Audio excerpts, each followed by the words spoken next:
welcome to Above Replacement Radio. I am your host, Chris Gianta. You know what Christy Mathewson wasn't worried about? SIERA.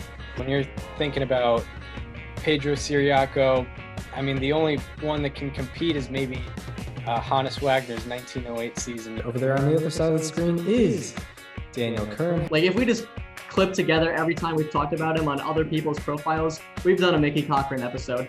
I can't get past Rabbit Marinville. It's not necessarily Hall of Fame. It's not necessarily above average, but we can guarantee you we are better than just the standard replacement level college sophomore. And welcome to Above Replacement Radio, where we're talking baseball kind of whenever. I am your host, Chris Gianta. Over there on the other side of the screen is Daniel Kern. How you doing, Daniel? Chris, I am doing very well. We had another fun weekend of baseball. We're coming into the final month of the season just about in the next couple of days. So there's going to be a lot to watch out for in the month, but we will have you covered over here on ARR. Yeah, it's really snuck up on us. Like the last month, we're really gearing up for it. Only teams are only playing about 30 to 32 games left in the season. So yeah, I mean, it's really snuck up on us. There's still some races to be determined, which is exciting. And what we'll get into is like most awards are very up in the air right now. So we'll be getting into those and talking about, you know, who we think will win what, because, you know, NL MVP, AL and NL Cy Young, the rookies of the year, you know, pretty up in the air at the moment, especially I don't think anything is a lock. Like, usually there's a couple awards that are locks, even coming into September. I wouldn't say that for any of these awards. Yeah, I mean, except for like maybe AL MVP. AL MVP is like But the only then, one. Like, I still think like enough could happen in the next month where Vlad could maybe take over and win it, but that's probably the biggest long shot. Yeah. But yeah, you know, this wasn't, you know, this was a relatively uneventful past weekend of baseball, but luckily we have a team in Queens that is able to give us some headlines, give us some radio fodder, if you will, you know, just a great topic at hand that they're willing to give us. So, you know, for those who were not on the internet yesterday on Sunday, a quote sprung up from Javier Baez, who's been on the Mets for pretty much exactly a month, and you know, hurt for most of it too. Yeah, hurt for most of it, and he in the middle of the game on Sunday against the Nationals, he after scoring, he gave a thumbs down. And, you know, when asked about the thumbs down, 2 thumbs down, he said that, I should actually pull up the exact quote here. For the record, like, this didn't start yesterday. Like, the SNY Twitter account tweeted on August 6th, like, there seems to be a new dugout celebration, the thumbs down. Like, nobody cared about it until yesterday, and it's been going on for weeks. Yeah. It wasn't until the quote came up, but let's take a look at. I remember seeing it first on Sports Center. So, yeah, Javi Baez on the thumbs down sign. Mets players have been flashing to the crowd after their hits. When we don't get success, we're going to get booed. So they, the fans, are going to get booed when we get success. I mean, very, very interesting turnaround there. I mean, what are we even thinking here? I think it's very weird that well, first of all, I mean, I guess most of my takeaways come with the Mets, their statement after it, which we haven't gotten into yet. But I mean, like, I don't think it's that big of a deal. Like, listen, the Mets have struggled recently. They're 8-19 in the month of August. Like, things are not coming up for the Mets, but the players are still trying to find a way to, like, have fun with it and, like, do something that they enjoy, that's picking themselves up. And that's the thing that's a problem right now, I guess. Yeah, I mean, people are obviously going to make a huge deal out of it. And I mean, there's part of me that totally gets kind of the action of it. But I mean, if I were a Mets fan, I wouldn't be too offended. But it's weird coming from it. You know, it's weird to react that way after performing performing badly, and they're still not in a good position. It's not like they've turned it around in the standings at all, and like it's not like they've made a like a 5-game jump in the standings and are like back in the race now. Yeah. It's they're winning one game, and they've been doing this celebration. They're still, I think, 5 games To be under fair, 500. they did win the series against the Nationals, Yeah, like but still, like I don't know, they got to pick themselves out of this hole somehow, and they got to stick together. Like this, something's got to happen. Whether it be the thumbs down, whether it be, I don't care what it is. Like they got to find a way to pick themselves up as a team and get themselves out of this hole that they've dug themselves in over the last month. And like this is their way of doing it. Like I don't think they should be shamed for trying something. Like what if they were just what if they were boring right now? Like, what if they just didn't seem to care about winning games and any of that? Like, I think that would be worse, honestly. right. I think the weirdest part of all this is that Javier Baez like said this to the media. Like this is something you probably would think he Keep to himself. would brush over, but yeah, kind of odd that he like released the information to the media on why they were Yeah. doing it. Yeah. Yeah, The I big mean, story comes from the Mets statement, right? yeah, and then yeah, back to yeah, the statement. I think the crux of it was from Sandy Alderson, who is the general manager there, or yes, he's like big front office guy with the Mets, and he said that Mets fans are loyal, passionate. We're having a players only meeting. We're having a team meeting on this. Unacceptable. And you have to understand it from his perspective, because Javier Baez, he's only under contract through 2021. The Mets fan base contract is not up after 2021, so he has to kind of pick that side. But like, do you have to pick a side? Like, do you really have to release a statement here? Like, I does feel anyone like really care if they do nothing here and it's like, oh, okay, like Javier Baez is, they want more support from the fans, and this is their way of expressing that. Like, I don't know, do you really need to say anything there? yeah, I'm thinking of a scenario where Like, he doesn't say what anything. does this story look like if they say nothing? Is it even a story? Because the story came out after the statement came out. Right, yeah. Yeah, I think it kind of added more fuel to the fire, made it Yeah, look like I worse. think I don't know, like I don't really think they had to make any statement at all, and I don't think this would have gotten the attention that it got. Right, yeah. Yeah, it's interesting for sure. Um yeah, because yeah, I think yeah, I agree with you. I think if the statement is not made, I think it brushes over a little bit easier.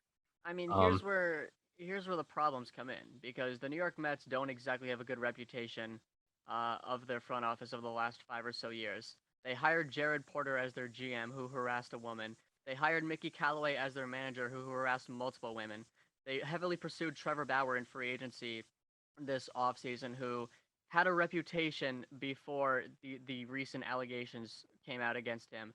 They gave Jose Reyes a standing ovation after he was convicted of domestic abuse, and they find the big problem when their team is giving a thumbs down to the fans. That's where the big problems lie, Chris. um yeah, I Like guess I it don't know, could be it seems like the front office has taken more action against that than they did against any of the other things. right. Yeah. Well, I mean, from a business perspective, I mean that's kind of how you have to go about things, because the players if we're being honest, the players from a franchise perspective are somewhat temporary. The fans are always going to be there. So they're always going to, like, if there's a player fan controversy, especially like this, where it's kind of easier to point at the players as being bad influences, then yeah, I understand that the front office is going to take the fan side. I understand it too, but I still don't think they should have taken any side, like I said. Yeah, it would have been a lot easier to be neutral in this situation. Yeah. Like, because now, I mean, like, I don't know. I mean, like, the players are the ones that are going to make the results on the field. Like, what is that going to look like going forward now? Because now the players understand that the front office doesn't really have their backs when they're trying to rally themselves together in a time of need. So I don't know. Right. I mean, yeah, I'm wondering, yeah, was this their only way of just of like forming together? I don't know. It's kind of it's kind of interesting. It's a bad I feel like it's just everyone kind of looks bad in this scenario. Yeah, everyone does. Um, did you Steve Cohen, of course, had a tweet where he was like, "I miss the days where the biggest controversy was the black jerseys," and the reality is he's basically the one who created the controversy. Like, yeah, I think he's more to blame in here than Javier Baez is. Like, I don't know. Yeah. Yeah, I mean, it's weird. Yeah. I don't know what he's doing. Like, you don't have to tweet every thought you have, especially as the owner of Mhm. one of the biggest baseball franchises in the world. Um, I think my main takeaway here is like this baseball season. There's been a lot of interesting things, a lot of storylines, a lot of surprises, a lot of disappointments, but probably the biggest upset of the 2021 Major League Baseball season is the New York Mets remaining the New York Mets. Yep. Like if you Especially told after me, being division leaders for so long. yeah, like if you told me in 2019 that this this whole thing would happen, my first response would be, ah, classic Will Ponds, and that's not the case. Yeah, not the case. Not the case at all. Um, yeah, tough scenario out of Queens. Again, I mean, we've said this a few times, and we're a pretty young show. But yeah, they just keep on keeping on. Yes, they do. Uh, but yeah, I mean, any more thoughts on this situation? No, I mean that was kind of my main takeaway, I guess. Um, do we want to talk about the growing trend of Salvador Perez love, or Let's do it. Let's do it. so yes, so Salvador Perez, this is more of a, so on Above Replacement Radio, we talk about the news that's going on, but I think sometimes it's important for us to talk about the old school versus new school, like, battle that goes on the internet, like the the battle of basic statistics versus advanced statistics, and where we stand on, like, the quote unquote issues of the baseball world in terms of that. So Salvador Perez has been growing in popularity over the past week. I think he's had 5 home runs in 5 games, or a home run in 5 consecutive games.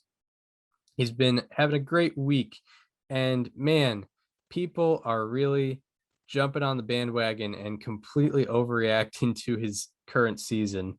I mean, the two most notable guys for me were, I think, John Morosi and Ryan Spader, who I expected better from Spader. I, d- I just want to say none of this is any fault of Salvador Perez. Like he's just out there playing his game, and everyone else is just. I feel so bad because the reality is he did nothing to deserve this himself. Yeah, yeah, Like exactly. he's playing like the way he's playing is fine. It's just he's getting too much credit for because he hits too many home runs.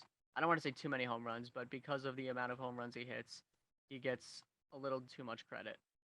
Yeah, it's nothing that Salvador Perez did. I would compare it to like anytime a player gets overrated, I would compare it to like if someone were to take out the trash and then get a Nobel Peace Prize for it, they would get Yeah. they would It's get like, like yeah, like it's a like you should have taken reaction. out the trash. Like that's not a bad thing, but I mean, like what are we doing here? Yeah, the reaction would be like, why is this person getting a Nobel Peace Prize? And this person did nothing to deserve any criticism. It's just the system at work. Yeah. That's what I would compare it to. So the So the Spader tweet said this isn't talked about for some reason, but Salvador Perez is basically Mike Piazza on offense and Yadi Molina on defense. yeah. And one of my favorite things was Foolish Baseball replied and said, "Well, you're right. That isn't talked about." I did not see Like, that. I don't like. I sort of understand where he's going with Mike Piazza on offense. I don't agree with it, but I understand what he was looking at. What could he possibly have looked at that made him say that he was Yadier Molina on defense? Like we just talked about on last show, how Yadier Molina like is a great defensive catcher, probably one of the best of all time. Like we talked about the stolen bases stuff, like that graphic of how nobody steals on him. What are you looking at with Salvador Perez where you think, you know what? This guy's basically Yadier Molina on defense.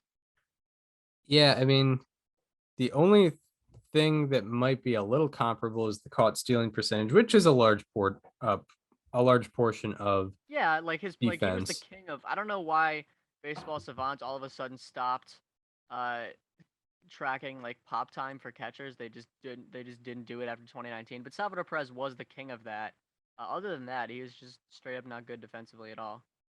Yeah, but even with caught stealing percentage, like career wise, Yadier Molina was 5% higher Yep.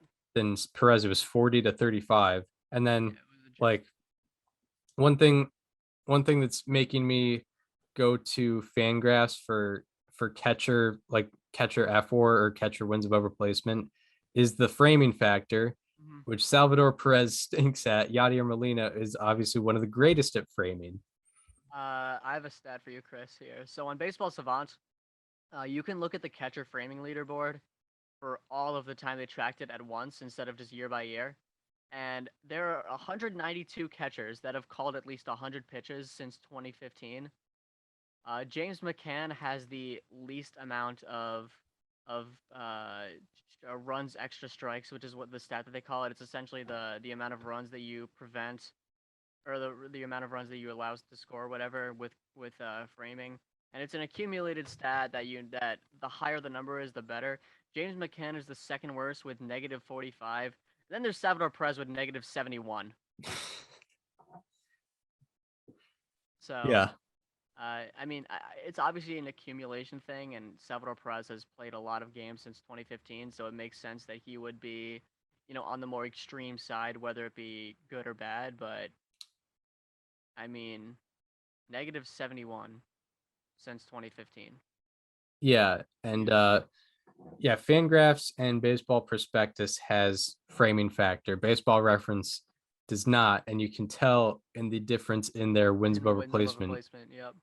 Fangraphs, Perez's Fangraphs wins above replacement is 14, or career wise is it's somewhere in the 14s. Same with on Baseball Prospectus. Baseball Reference, his wins above replacement is in the 28 range. So, um, you know, it's obvious which ones have framing, which ones don't. And yeah, like Perez's framing is a huge part of catcher defense, and it's not factored in Baseball Reference. And it definitely needs to be factored because it's a large portion of how you are as a defensive catcher. Hmm. I mean, like defense, like I know that defensive metrics aren't really looked at a lot, and I kind of understand it, but like defense is probably not any more important on any place on the field than it is a catcher. Right. Like it's hard for me to find a place where defense matters more than catcher. Yeah, exactly. Like there's there's rarely a bad defensive catcher that's going to get into the Hall of Fame. There's like average defensive catchers that'll get in, Mhm. but yeah, catcher and like it probably goes. It's probably catcher even above shortstop. Yeah, or center field. Like I would put catcher above all other positions. I was just looking at some Mike Piazza numbers. So Piazza had 5 seasons with an OPS plus of 150 or better.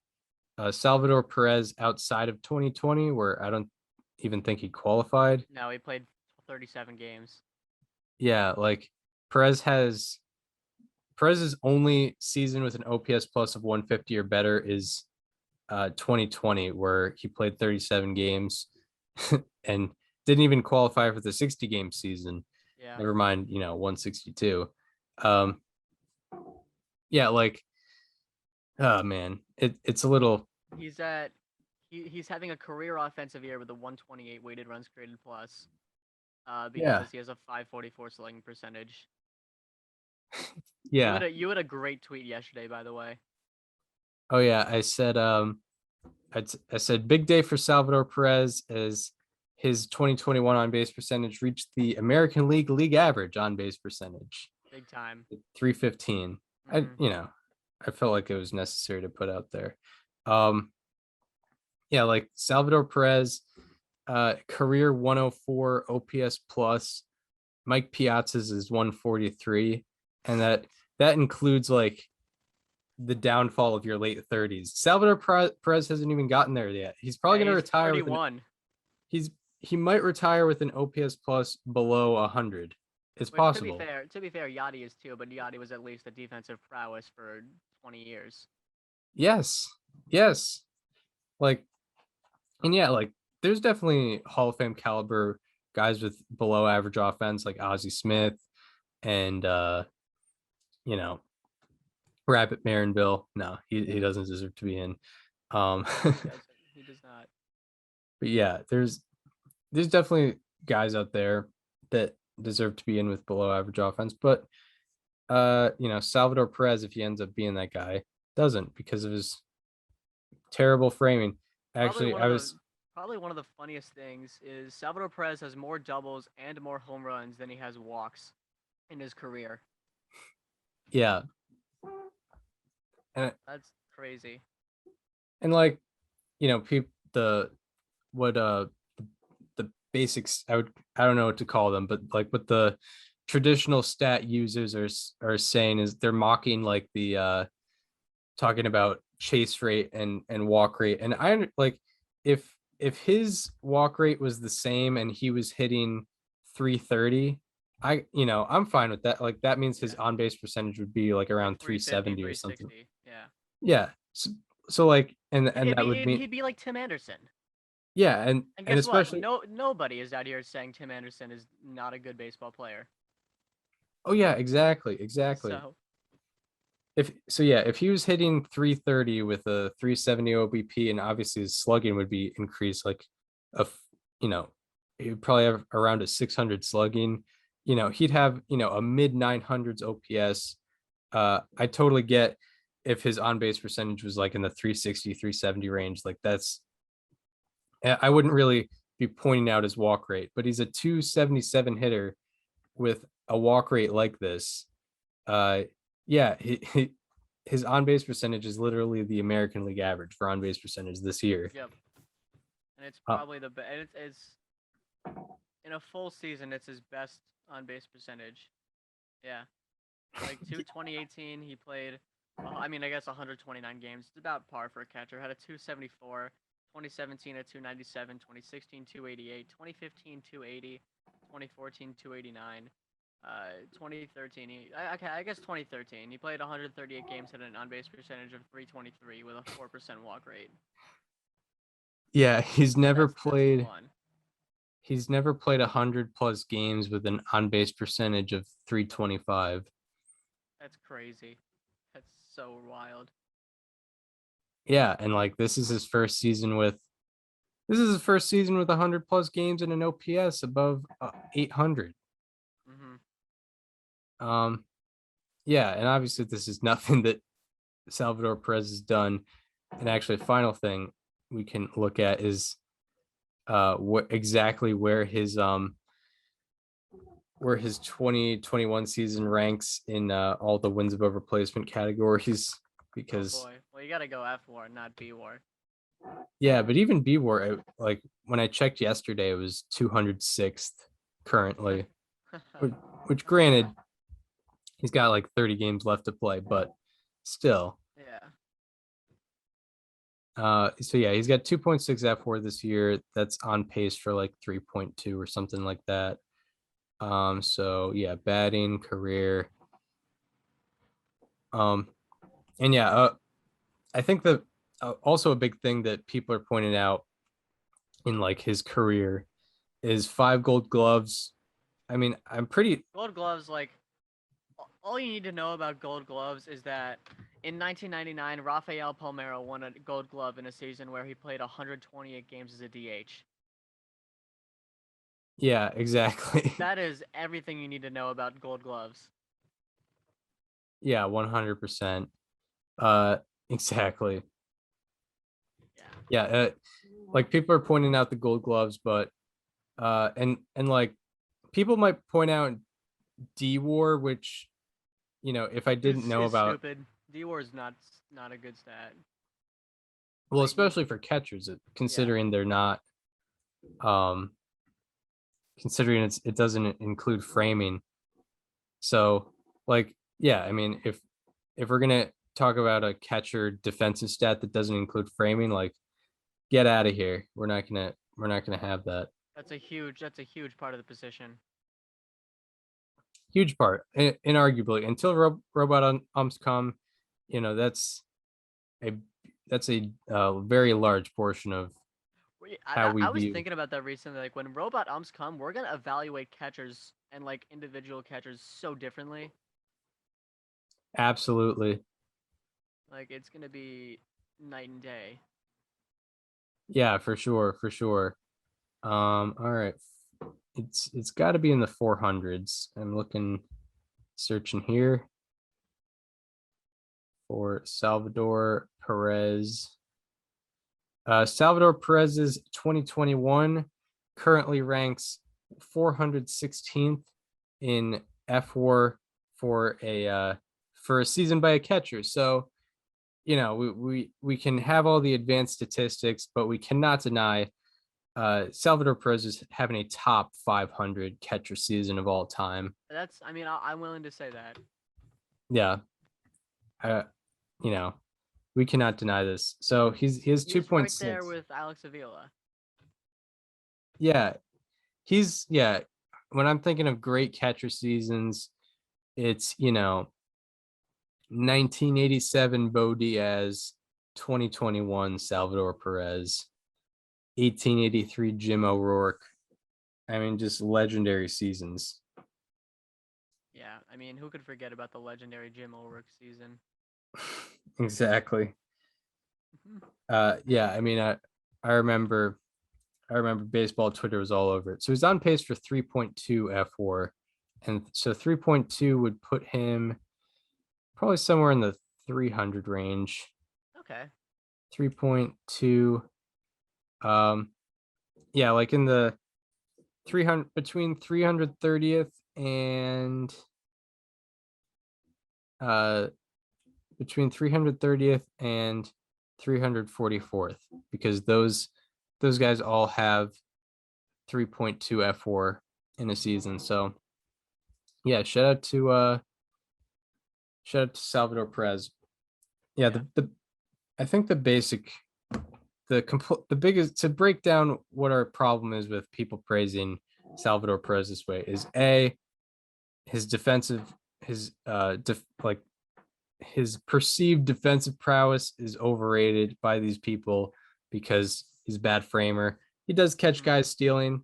He is, as you said, he's the king of catcher pop time, but bad framer, that's gonna knock some points down. That's why his F4 is not nearly as high as his B WAR. As we mentioned last episode, Fangraphs has the framing factor. Baseball Reference does not. Also, people are talking about, 38 home runs. He's gonna, he's been amazing this year. And like, yeah, his power's been very good, but he's getting on base at an average rate. I was Average gonna rate. say, out of all 40 home run, let's say he has a 40 home run season, 859 OPS is like, I don't know, how many 40 home run seasons do you see with a less than 860 OPS? Not many. Not many. I'm gonna look that up. Yeah, go ahead and look that up. But people are comparing, like, people are talking about how he might break the, how he might break Johnny Bench's record of 45 home runs in a season, which, it'll be cool if he does that. But still, Johnny Bench had a 932 OPS in that season. Salvador Perez has an 859 OPS currently, and it's probably going to drop a little bit given how hot he is now. He's probably going to cool down a little bit. And yeah, Bench had an on base percentage 30 points higher than him. Yeah, I mean, yeah, it's weird seeing this kind of praise. Also, Salvador Perez, his career on base percentage is 301. So like, Yeah. His 270 average, obviously that's around respectable, but when you consider the fact that he's like his average, when you say someone's a blank hitter, it implies a certain on base percentage. You would guess his on base percentage is around like 50 to 60 points higher than his average, but no, he's not getting on base the same way as your average 270 hitter would get on base. Like a 270 average would imply like a 330 on base percentage, 340, or if you're like a crazy power hitter, 370. But no, he's got a 301 on base percentage, a career on base percentage. So, I mean, that's very below average, or a good amount below average. There have been 17 seasons with 40 home runs and a less than 860 OPS. The most obscure one, Todd Frazier's 2016, 40 home runs, a 767 OPS. That's hilarious. It's wild. One of my favorites, Adam Dunn in 2012, I think it was. Where is it? Oh, yeah, Adam Dunn in 2012 slashed 204, 333, 468, 800. Which he had a 204 average and an 800 OPS, which is nuts. That's great. He was Gallo before Gallo. Yeah, and Gallo's on here, 2018. Yep. 206, 312, 498, 810, 40 home runs. Yeah, I think Pujols is on there too. 2015, yep, 787 OPS. Yeah, I've heard the term talking about like certain seasons is like an empty 40 home run season or an empty 100 RBI season, and I totally get that with this season with Perez. Is so yeah, what if he gets to 40 home runs, it's not like most of his power is coming from the home runs. He only has 19 doubles this year. Like the funniest part of all this? What? If Salvador Perez were to just become a DH, none of this conversation is happening. Oh yeah, for sure. Because like then nobody would be talking about him as a Hall of Famer because they hate putting DHs in, except for Edgar because he was the best one of all time. Right? Yeah, like that's Salvador true. could just become a DH and nobody's having this conversation, and people praise him if anything. It's like, hey, this guy, he has 40 home runs as a DH, pretty good, doing what a DH should do. Yeah, or even if he moved to first, like that too. People wouldn't be as into him. But yeah, he only has 19 doubles this year. He only has 20 walks, league average on base percentage. So yeah, him having 38 home runs is different than where's Vladimir Guerrero Jr. at? I was saying nobody cares about his defense, which is bad too. Right. Him having 38 home runs is different than like Guerrero having 36, because Guerrero has a 406 on base percentage. Their slugging is actually kind of similar, I think. Even Vladdy Jr. has the advantage in slugging. Yeah, he's got 21 doubles to go with that. Yep. But yeah, it's a lot different. Like 38, yeah, not all 40 home run seasons are created equal. I think it's pretty obvious. But not obviously this is nothing Salvador Perez did. Yeah, and yeah, by the way, with his 5 gold gloves, he's never finished top 4 among AL catchers in defensive runs above average, which is Fangraph's metric of defense. So yeah, I mean, that's kind of all you have to know about his gold gloves. But you can say, the advanced statistics, I don't even know what these mean. But I'm looking at his home runs, I'm looking at the gold gloves. And if you want to live that way, then whatever, you can live that way. But we are not going to stand by it here at Above Replacement Radio. Yeah, that's all we have on the Salvador Perez internet praise saga. Just people really want to like Salvador Perez, and I kind of get that. But Well, I mean, Morosi said he was a Hall of Fame candidate with a 14.5 F4. yeah, we got to say something on the program if we're seeing stuff like that, especially on a pretty dull weekend. All right, so we kind of talked about before the show, we're heading into the last month. But there's still things up in the air, and we got to talk about, like, how do we think this season is going to end? Who's going to end up being the NL West champions? What's going to be the National League wildcard game? So I mean, there's a lot of questions to answer, and who's going to host the American League wildcard game, or is the American League playoffs going to look like how it is now? I mean, what I guess where should we even start on this? I mean, do we want to? Let's just do awards. Like, I think we should do award predictions. We're coming into the final month of the season. The only, like we said earlier, the only one that's probably a lock is AL MVP. Yep. So, and maybe NL Manager of the Year too. Right. Yeah. That's probably a lock. That's also a lock. Yeah. Yeah. Yeah. I mean, yeah, we could start with awards. Actually, yeah, American League Manager of the Year could be a little more interesting than we thought it would be around the first half when we gave out the midseason awards. But I mean, like, honestly, it's not going to happen. But I wouldn't mind it seeing it given to Kevin Cash again. They won't. Yeah. You know what they're gonna do, Chris? They're gonna give it to Tony La Russa. I don't know. Maybe Dusty Baker. Yeah, I could see it going to Dusty Baker. But I feel like they would give it to La Russa, or it's like, oh, they had the best division lead in baseball, and he was a first-year manager, even though he wasn't. I don't know. I wonder what our friend Chris Cotillo is gonna do. He's voting in it, right? Yeah. I think we should influence him. Yeah, I mean, collusion against Tony La Russa. Right. Start spreading rumors about him. Yeah. It's like he wasn't even showing up to the games. It was actually his bench coach that was coaching.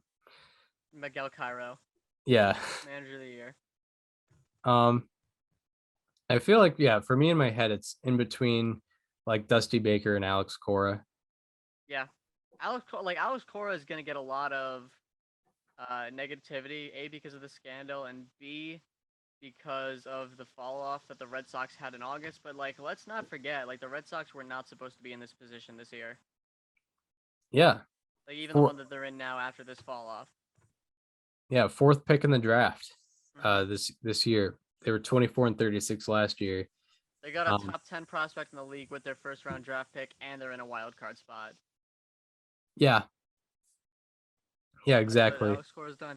Yeah, it should be Dusty Baker or Alex Cora. Maybe even AJ Hinch if you want to go there too. Like that could be there's a case you could make. Absolutely. That would be my top three, honestly. Yeah, yeah. Yeah, AJ Hinch I didn't think about. Yeah, he's like I think we both had the Tigers as the last place team, and they're, you know, they've been fighting ever since May 8th, like Yeah. doing pretty well, considerably well. Yeah, I think it comes down to that. NL Manager of the Year, as you said, Kepler. seems to be a lock. Yeah. Has Even to be if Gabe Kapler. Maybe Craig Counsell because I don't think he's ever won it yet, right? nope, yeah, he hasn't won it. Not. Yeah, Miguel or he could be that. Craig Counsell. I'm trying to think who else. Maybe David Bell.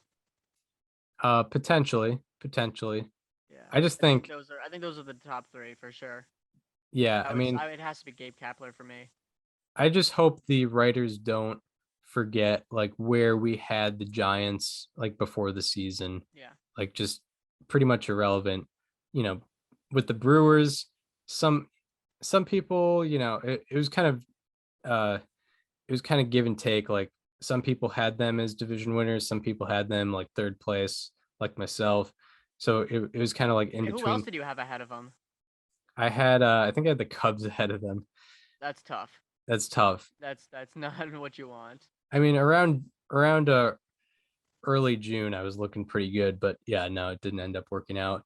But like, even if, yeah, like no one had the Giants win the National League West. When I had them as a sleeper team, I was like, hey, this team could sneak into that second wild card spot. Like, look out for the Giants. And they're like, actually, we're gonna win the division probably. Yeah. We'll just, yeah, Like they were a lock for the playoffs in June. exactly. Yeah, I mean, best record in baseball, leading the division that was highlighted by the Dodgers and Padres this year. Do they give out awards for like executive of the year? I don't think they do. Because if they do, that has to go to Farhan Zaidi. True. Exactly. Yeah. Like he built let's look at the offseason additions they made with that team. Like Kevin Gosman coming back, taking the qualifying offer, Alex Wood, Anthony DeSclafani. Like there have been so many. Jake McGee, guy who only throws fastballs but is still very effective. Like Right. all of them, like a lot of them have hit really well. Right. Exactly. Um, yeah, like, yeah, there hasn't been, yeah, not a lot of big misses in like making very small financial commitments to guys that are working out extremely well. Yeah, the Giants have been like one of probably the story of the year in terms of just surprising people. Yeah. Do we want to talk about National League MVP? Because that's probably the most intriguing race to me right now. There's a lot of candidates. Yeah, we've talked about it. Like the the three best candidates have all like gotten injured in some form or fashion. Like DeGrom and Acuna are out. Tatis, despite missing around 30 games, still very well in the mix. I think he doesn't qualify, but is still like top whatever in F4. He's seventh in baseball in F4. Yeah, he's third in the National League in F4 as it stands right now. I should take a look at both the F4 leaderboards and the B4 leaderboards, but where the National League F4 leaderboards stand right now, it goes Trey Turner with 5.1, Bryce Harper with 5.0, Fernando Tatis Jr. with 4.8, Max Muncy with 4.7, Brian Reynolds with 4.3, and then And Will Smith. Yeah, Will Smith is over there. Shout out to my daughter's player to watch. Yeah, I mean, very good year thus far.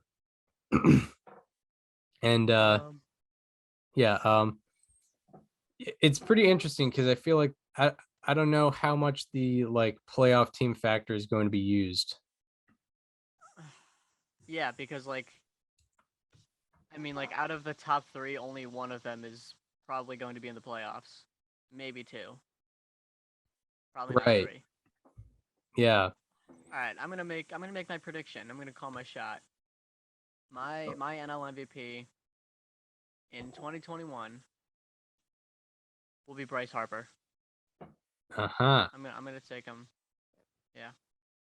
Yeah, it's very possible. He's got an OPS above 1,000 right now. 163 weighted runs created plus. I believe that leads the NL.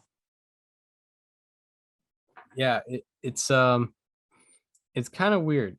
It's kind of weird to look at the Yeah, like he's second in baseball in weighted runs created plus behind Vlad Jr.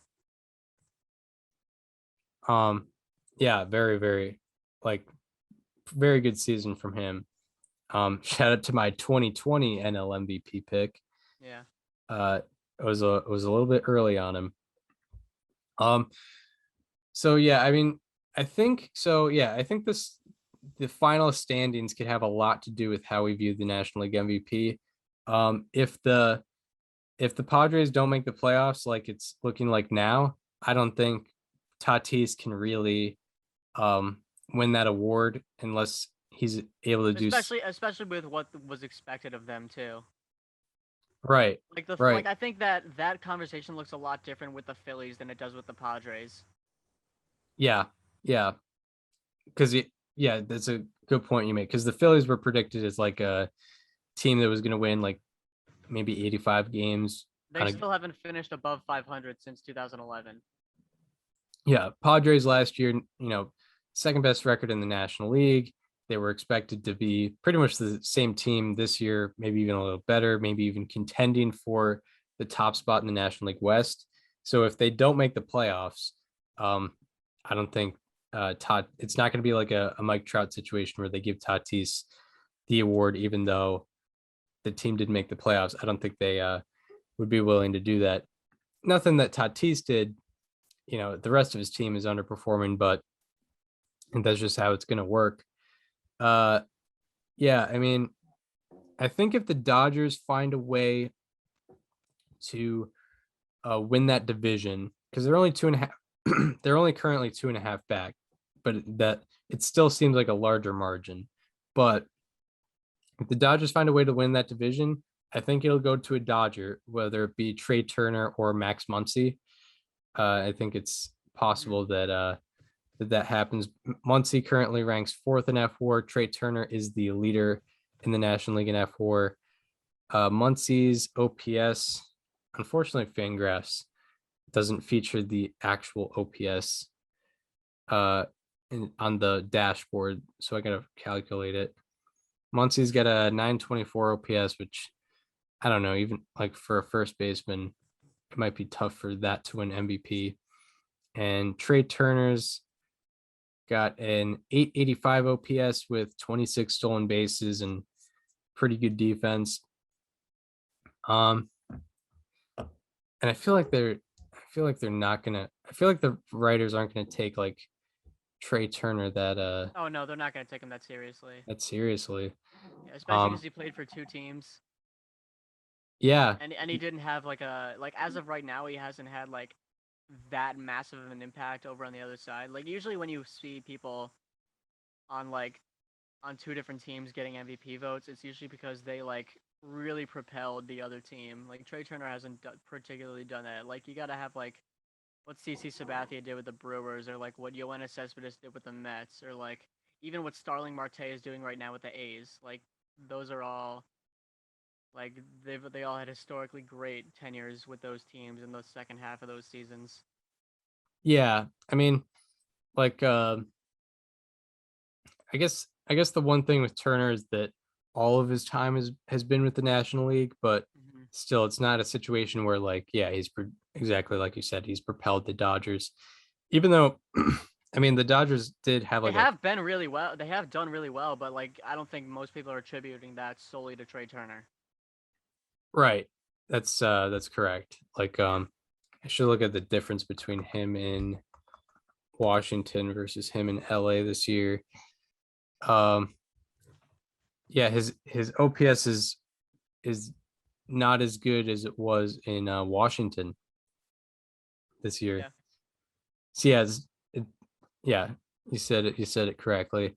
So yeah, I don't think we give it to Turner. Maybe Muncy's a possibility. I think Juan Soto should be getting a little more consideration, He should be. even as a non-contender, because he's got a 950 OPS and I think he has 6 outs above average according to Statcast on That's pretty good. defensively. I think he has like a 500 OBP or something like that after, over the last like month or so. Yeah, I mean it makes sense. I mean I got a friend of mine texted me saying he is a 104 weighted runs created plus in games where he doesn't hit a home run. Oh wow. Wait, what was his weighted runs created plus in games he doesn't hit a home run? 104.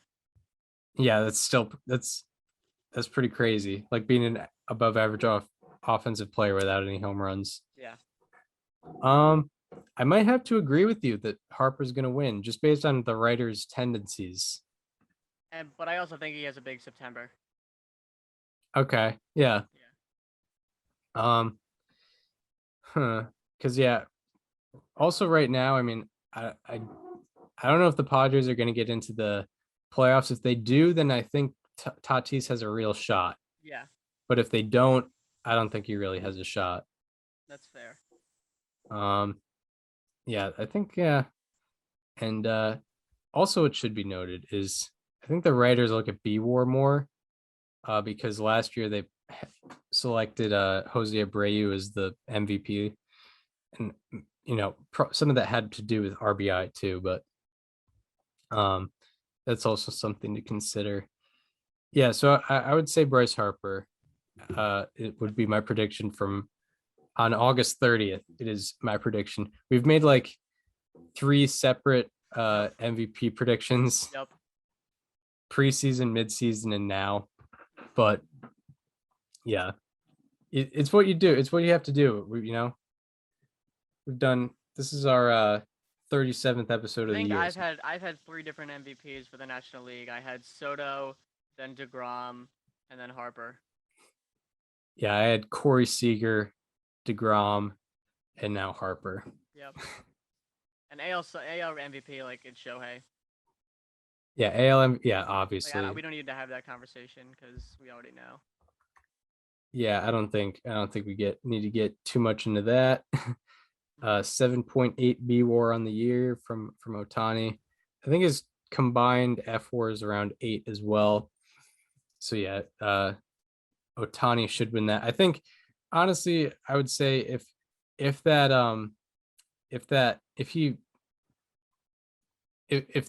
hit by pitch actually hurt him and he was like out for the year, I still think he would win AL MVP or at least deserve it. Sure. That's where I think we both stand on that. Moving to Cy Youngs now. Yeah, AL Cy Young is another interesting one. Unfortunately for Carlos Rodon, he had an injury that probably took him out of the race. Like he no longer qualifies for rate stats. Which leads me to believe that Garrett Cole is going to win it. Yeah, it could be a situation where like it's just Cy Young by committee. Yeah. In that it's just whoever's left over, whoever had a full season. Because yeah, like it was talked about on a broadcast, I was looking at it as well. No American League pitcher, I think, is on pace for 200 innings this year. No one really was a workhorse. I think the COVID IL also has something to do with that. Like Cole missed. Oh, that's very true. Like Garrett Cole missed time. Yeah, Cole missed some time. Yeah, I'm looking at like Robbie Ray's got a decent shot. I don't think he's going to win it, but I do think he should be a finalist. Yeah, Actually, for you know what sure. we need from Robbie Ray is for Let's see. We need Robbie Ray to finish second to fulfill the prophecy. Yeah. Oh, right. Yeah. We Yeah. do. We do. We do. And we need him to finish third next year, and then we needed him to win it in 2023. Yeah. Now that I think about it, yeah, I got to root for him to be runner up. Yeah, you need it. Yeah, we need that happening. Yeah, I think American League Cy Young, I would say, is mostly a 3-horse race. It could be. So yeah, like Lance Lynn currently has the ERA lead with a 2.59. Then Robbie Ray, I think he has the most innings between Cole, Lynn, and Ray. Crazy. He missed the first 2 weeks of the season. Yeah, that's that's how the American League has been going. And what's Ray's FIP? 3.48. 3.48. Yeah. Decent. He's given up a lot of home runs. Right. Yeah, I agree. I think they'll give it to Cole, even if Ray has maybe a better season. But I think, yeah. But also I think they judge based on strikeouts as well, and Ray's got plenty of those, as we know. Cole has more strikeouts per 9. Okay. Yeah. Yeah, and he's got 200 at the moment. Yeah, I think they give it to Cole. Yeah, I agree. I agree with you there as well. So no different opinions there. National League Cy Young, I think. So I don't. Okay, so I have a pick. I don't think he's going to win it, but I think he should, and I stand by it. Okay. Talking about Corbin Burns. Uh-huh. Yeah, he's 30. No, he's 40 innings behind Zach Wheeler, 133 to his 176 and 2/3. Corbin Burns has a 2.30 ERA, which is very good, but he has a 1.65 FIP, which is ridiculous.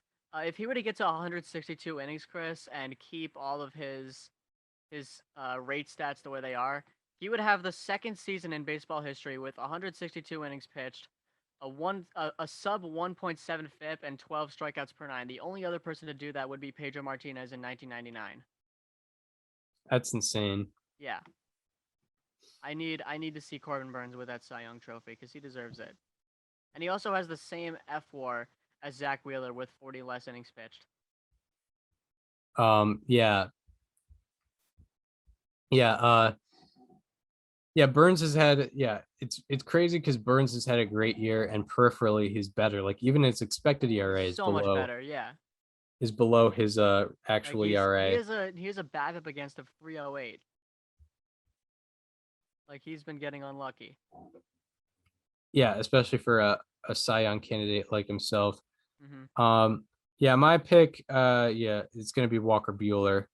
I think he's got a 2.02 ERA on the year, 2.91 expected ERA. I can tell you're looking at the F4 leaderboards because his FIP is not up there with the likes of Zach Wheeler. But like, so let me guess. Like, is this like, are you picking based on you think he's gonna win it or like he should win it?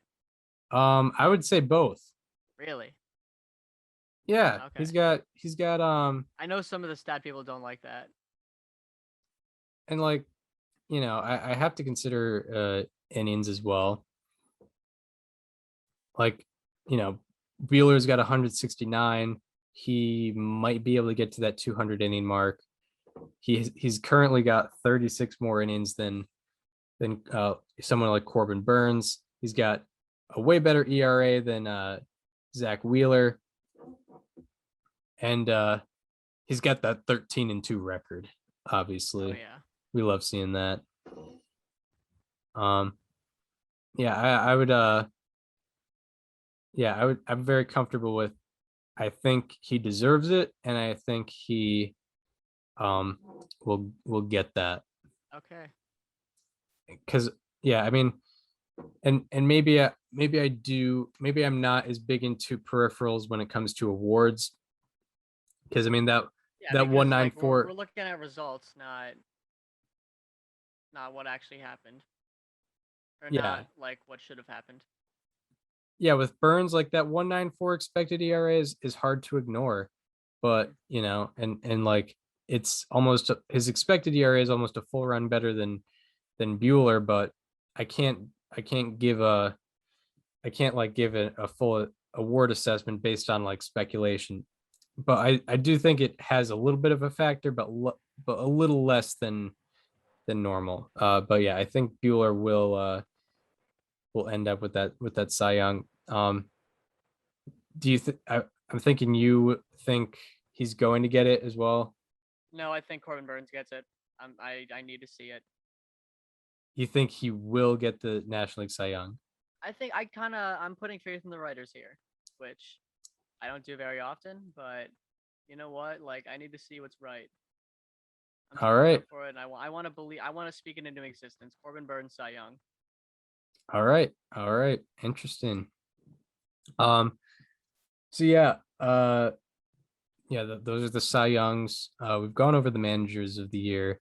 Lastly, American League Rookie of the Year. It might end up being our midseason pick. I have a take.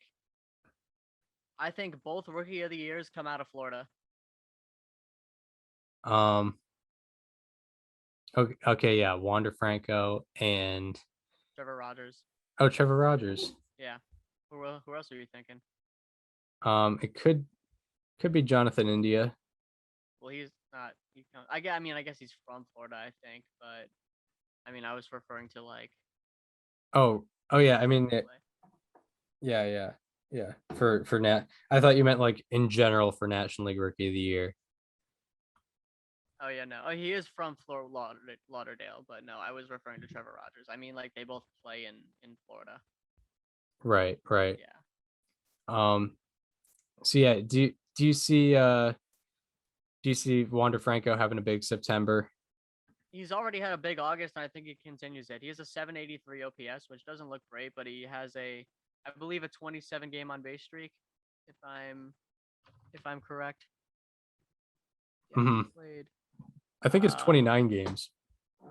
It is 29 games. Yeah. Yep, he's slashing 319, 389, 522 with a 911 OPS in his last 29 games. The Rays are 21-8 in those games.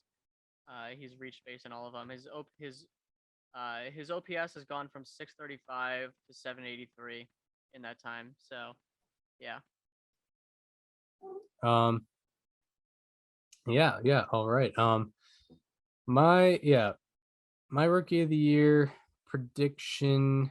I think in the American League, I don't know if he will deserve it by the end of the year, but I think they will give it to Adolis Garcia Oh.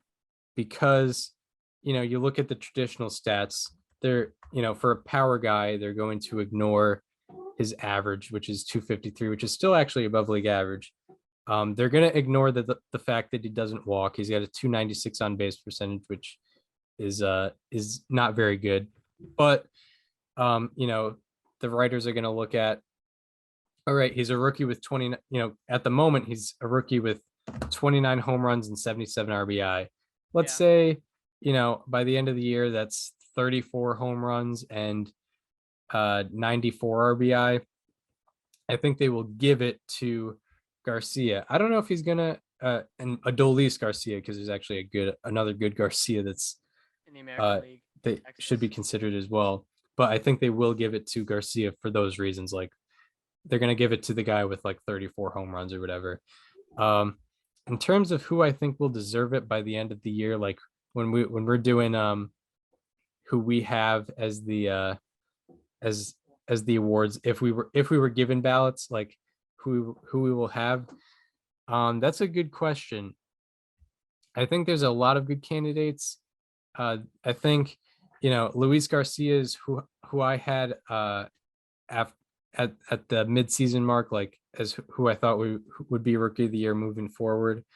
But I think out of some bullpens, there's some very good options as well. Emmanuel Clase He was another and good one.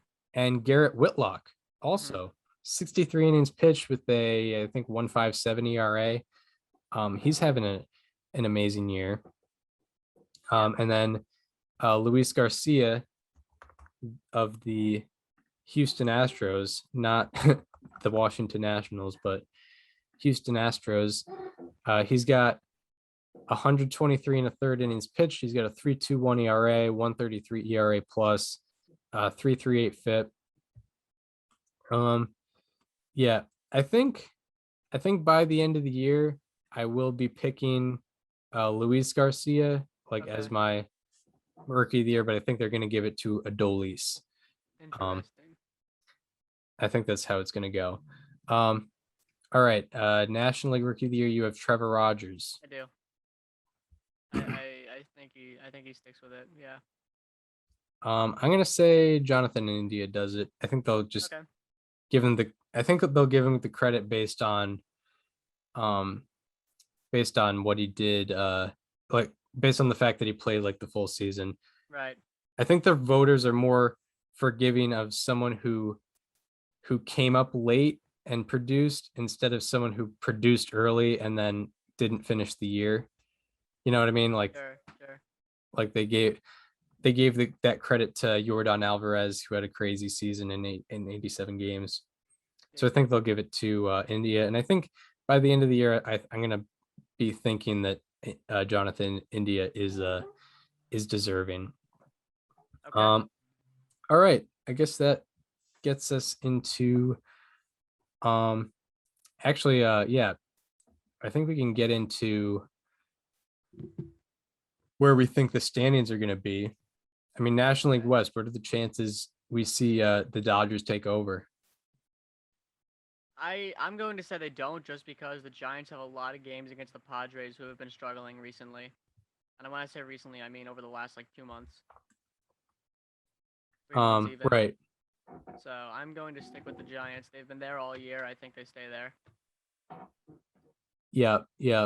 I'm looking at only thing that they have I'm looking at strength of schedule. They have a very similar strength of schedule.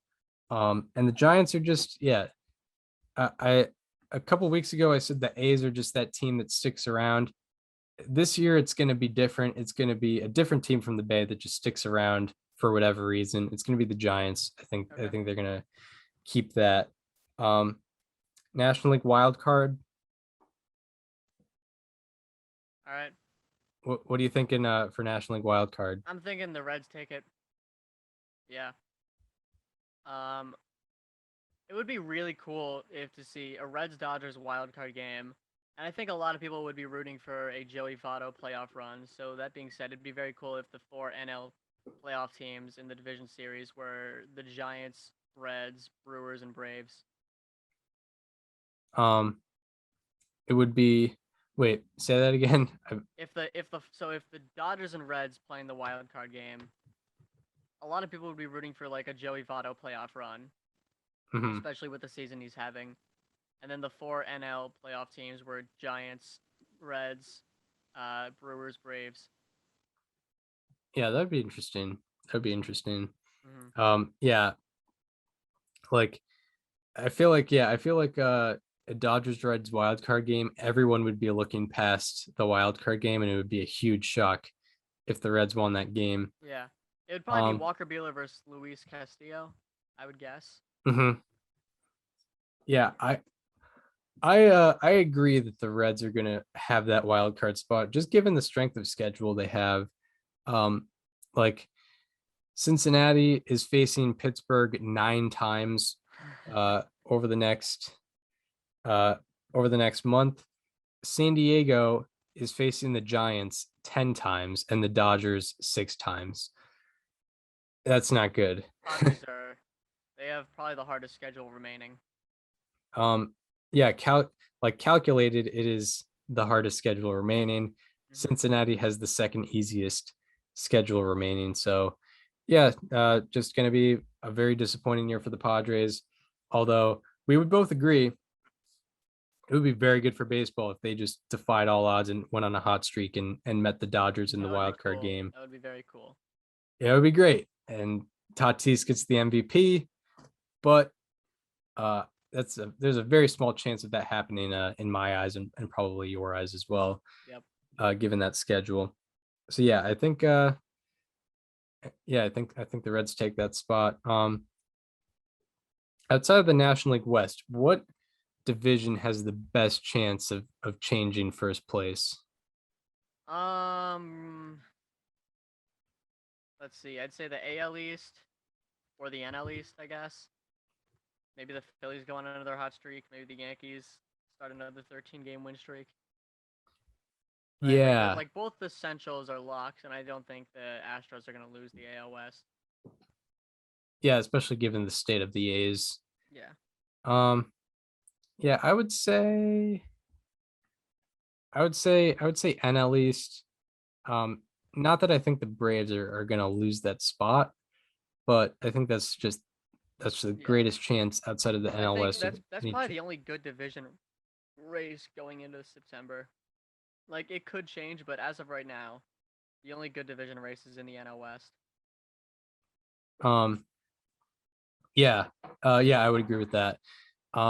Philadelphia, actually, it's worth noting, has we mentioned Cincinnati has the second easiest strength of schedule left. Philadelphia has the easiest schedule left. Well, let's see it. I mean, but the Braves also have the, I think, ninth easiest. Yep. The Phillies have 3 against Baltimore, 4 against Pittsburgh, 6 against Miami, 3 against Washington, 3 against the Cubs, 4 against the Rockies. And they only have they've got one more series against the Braves, and they have 3 against Milwaukee. Those are going to be their toughest opponents. Yeah, I think that's the most yeah, I would agree with you saying that that's the most interesting division race going. All right, so I guess that leads into players to highlight for good and bad reasons. We'll start off with the good news. Now for our Monday, August 30th, 2021 edition of How About That? Who do you got for us today? So my how about that for today? Hit a big milestone today, not just in baseball, but in life. Today is Adam Wainwright's 40th birthday, and I'm giving him a how about that for his birthday, and it's well deserved. Over his last 13 starts dating back to June 20th, Adam Wainwright has a 2.10 ERA. His 2.5 FWAR since then are also tied for second in the major leagues, and he has thrown 653 pitches in the strike zone since June 20th, with no one else having more than 621. He has very good command. You know, he doesn't really have velocity, he doesn't have spin rate, but he makes up for it in command, and that's how he's been pushing forward in his age 39 season. This stretch of his marks the 5th pitcher age 39 or older with 90 plus innings pitched, 75 plus strikeouts, and an OBP against under 250 in any 13-game span. The other 4 pitchers to do that: Randy Johnson, Nolan Ryan, Roger Clemens, and Tom Glavine. And you can now add Adam Wainwright to that list. Wow. Adam Wainwright. How about that? Yeah, having a, just define Age. what is it? Father time. Yeah. Father, yeah. He's turning back, turning the clock backwards there. Having a very good like 3 months pretty much at the head of that Cardinals staff. My how about that is I'm not sure, but I believe he is an ARR comeback special. I believe you had him as a slightly alarming. Marco Gonzalez, did you have him? If I did, it was very early. Yeah, I'm not sure. Well, I'll under further review. Yeah, I'll check back the tapes after this episode. But no matter what, Marco Gonzalez is having a very good second half. In the second half, he has a 1.95 ERA in 50 and 2/3 innings pitched. Also in the second half, his ERA ranks 6th in all of baseball. And in the first half, his average exit velocity was 90.5 miles per hour, and his hard hit rate was 43%. Meanwhile, in the second half, his average exit velocity against is 85.5 miles per hour, and his hard hit rate is down to 30%. Also in the first half, his barrel rate was 16%, very bad, but in the second half is back to below average with a 6.8% barrel rate against him. And lastly, in the second half, he has induced 19 pop-ups, which are the second most in baseball in this span. So Marco Gonzalez getting a How about that? and potentially an ARR comeback special. We'll have to take a look back. Don't call it a comeback. I've been here for years. I'm rocking my pants, putting suckers in fear. All right, now we go from the highs to the lows, talking about players or subjects that have been underperforming with our Monday, August 30th, 2021 edition of Slightly alarming. Who Do You Got For Us Today? So my slightly alarming is a guy who's been on a struggling team, the aforementioned San Diego Padres. I'm talking about Manny Machado, who, Tatis was out for a while, and he recently came back and has been doing pretty well, but Manny Machado wasn't holding up his end of the bargain during that time either. Since August 4th, he is slashing 211 with a 250 on base, 300 slugging percentage, and a 550 OPS. And in those games, the Padres are 7-15, and his 45 weighted runs created plus over that sample ranks 159th among the 164 qualifiers. That is 6th worst.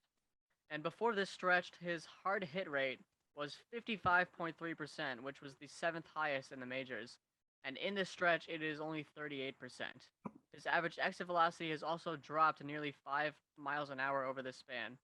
And 29.6% of his batted balls have had a launch angle above 30 degrees and an exit velocity below 95 degrees. A launch angle above 30 degrees isn't necessarily a bad thing, but you better be hitting the ball hard if you're doing that. And Manny Machado has not done that in over a quarter of his batted balls, which is not good. And he has 21 such batted balls since August 4th, which is tied for the 4th most in Major League Baseball. Yeah, Manny Machado. Slightly alarming. I think the Padres might have the from above replacement radio. The Padres might have the most slightly alarmings on the year. 2 shows in a row, I think, right? Yeah, I mean we've done Paddock, Pitchers. Paddock, Snell, Darvish, Pham, Machado. I'm trying to think if we've done any more. Frazier. Adam Frazier. Yep. Yeah. I did Eric Hosmer. Yep. Okay. We've done 7 Did we do Trey Padres. Grisham at some point? Nah, I don't No. think so. Okay, because he's also worthy Um, right now. yeah. So we've done 7 Padres. It's slightly alarming. I mean, the whole Padres team has been slightly alarming this year. So Yeah, and we've been pointing it out just incrementally, or like very slowly but surely we are pointing out all the underperforming Padres.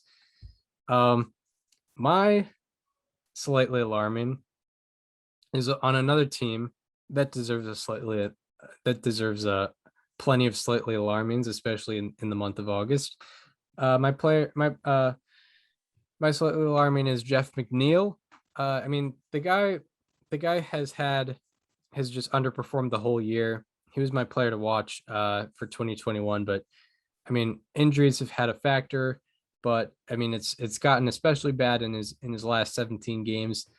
In these 17 games, he's hitting 153 with a 397 OPS.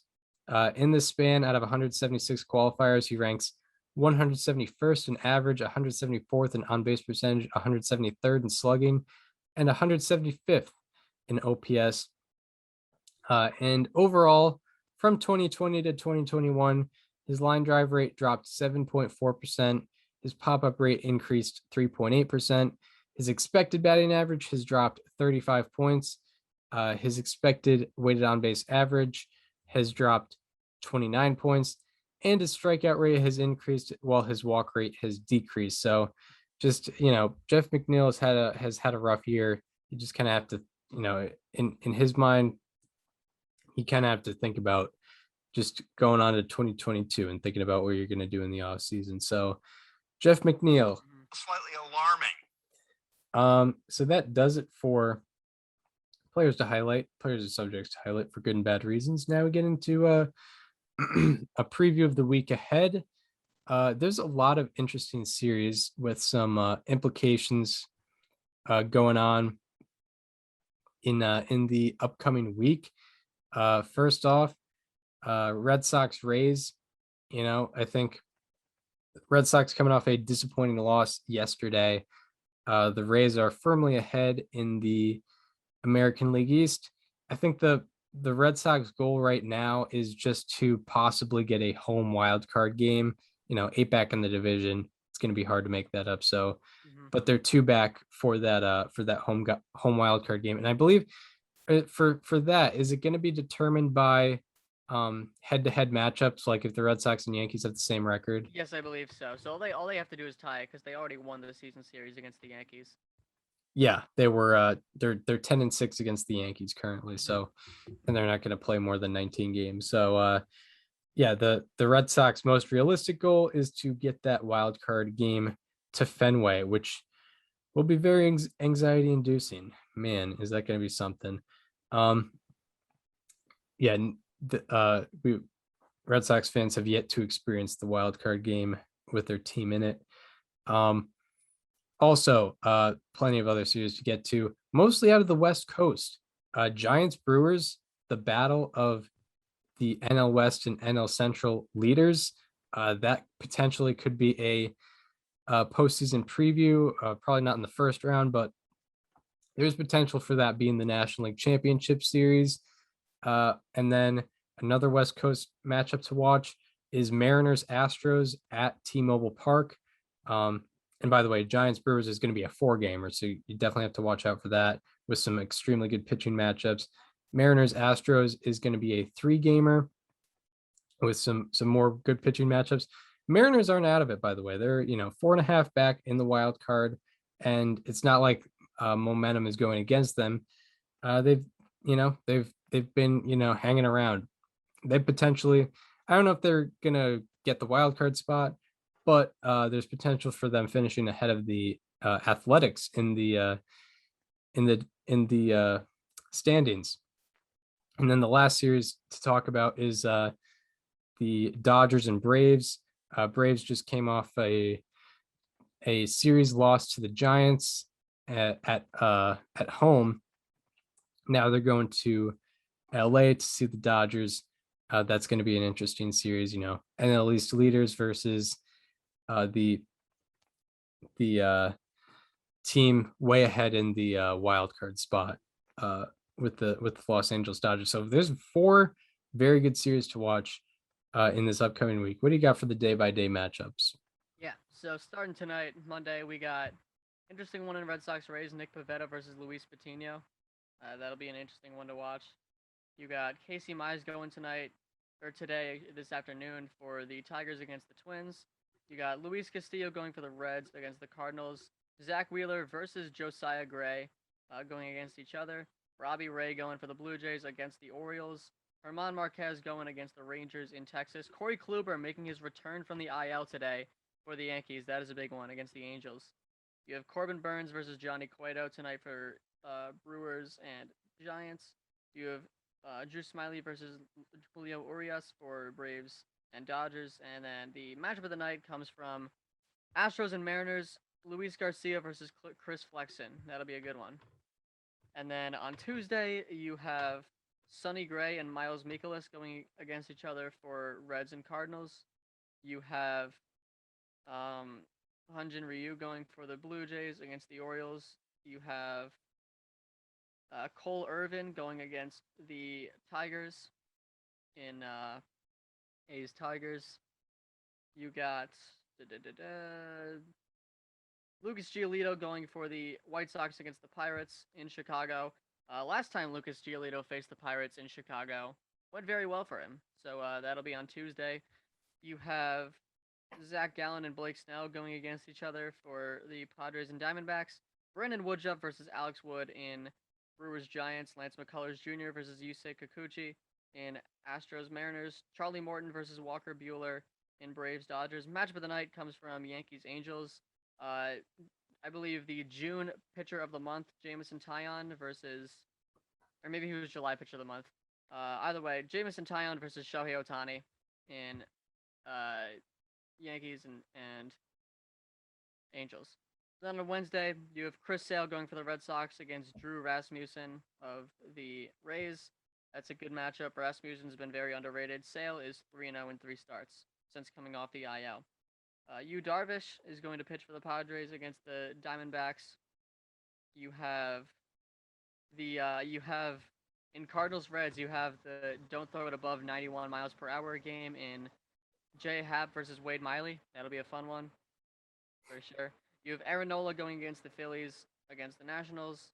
You have Garrett Cole going for the Yankees against the Angels. Ooh, you have the 2015 Mets game in Orioles Blue Jays, Matt Harvey versus Steven Matz. Great. Yeah, 2 of the Love 5 that. aces from back in the day. You have Zach Thompson going for the Marlins against the Mets.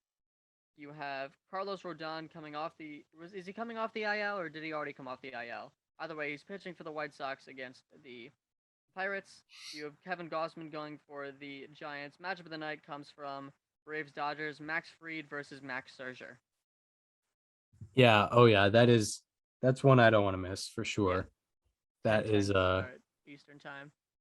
yeah. Max Fried is one of the better trending pitchers in the game right now, and Max Scherzer is Max Scherzer. He doesn't need any explanation. I feel like Max Scherzer has like mostly faced NL East teams since he came over to the Dodgers. Like he never left. Yeah, I remember he faced the Phillies, he faced the Mets twice, I think. Yeah. Right? And now he's facing the Braves. Yeah. They're like they can't escape him. Yeah. That's funny. Yeah, so we hope you enjoyed this one. Kind of a more pretty tangent based, I guess. Not a lot of news to cover, but we made some time off of it. We hope you enjoyed this one. If you're listening on an Apple Podcast or Spotify and want to watch the conversation as it happens, go to the YouTube channel. It is called Above Replacement Radio, and check out the playlist as well. Baseball History Series is best consumed on YouTube, I would say. Also, if you want to follow us on social media, follow me on Twitter at Chris_Gianta. Follow Daniel on both Twitter and Instagram at Daniel_Curran, and follow the show Instagram at Above Replacement Radio for all the show needs.